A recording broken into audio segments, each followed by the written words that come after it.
আসসালামু আলাইকুম প্রিয় দর্শক শ্রোতা। এই যে কবরস্থান দেখতে পাচ্ছেন, এটা মুসলমানদের আমি মনে করি সর্বোচ্চ লেভেলের একটা শান্তির জায়গা। যদি আমরা ভালো কাজ করে যাই তাহলে এই কবরই আমাদের শান্তির একটা জায়গা হতে পারে। আর সেটা যদি হয় জান্নাতুল বাকি, তাহলে তো আর বলার প্রশ্নই নেই।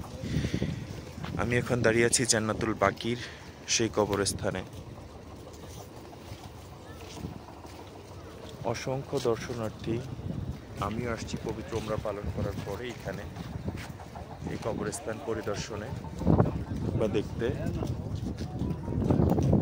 এখানে ফাতেমা রাদিয়াল্লাহু তাআলা আনহা, হযরত ওসমান রাদিয়াল্লাহু তাআলা আনহু,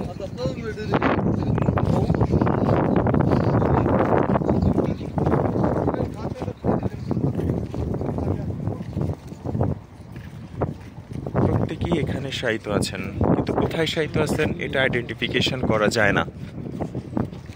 এই পাশে দেখতে পাচ্ছেন পাহাড়, বিভিন্ন হোটেল, এই পাশে রাস্তার এই পাশে অপোজিটে জান্নাতুল বাকি।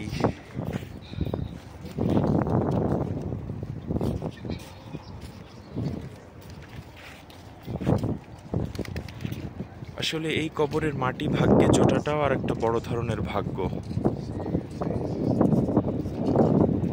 হয়তো দেখতে পাচ্ছেন কিনা জানি না, সবুজ কালারের যে গম্বুজটা, ওখানে আমাদের রাসূলুল্লাহ পাক সাল্লাল্লাহু আলাইহি সাল্লাম শুয়ে আছেন, এটাই তার রওজা।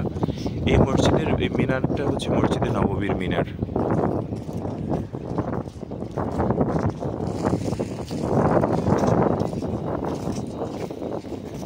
অসংখ্য পায়রা, আপনি সৌদি আরবের মক্কা বলেন, মদিনা বলেন, যেখানেই যাবেন এই পায়রা সবসময় থাকে আর কি, দেখা যায়।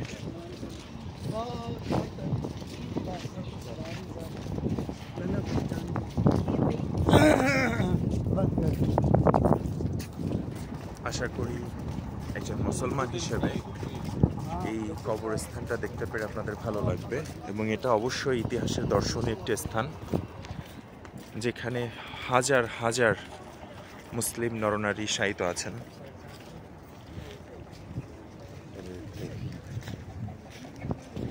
জান্নাতুল বাকি আসলেই মনে হয় জান্নাতের একটি বাগান। নিশ্চয়ই প্রত্যেক কবরবাসীকে আল্লাহ রাব্বুল আলামিন ক্ষমা করে দিবেন, এই প্রত্যাশা করি। ভালো থাকবেন প্রিয় দর্শক শ্রোতা। আসসালামু আলাইকুম।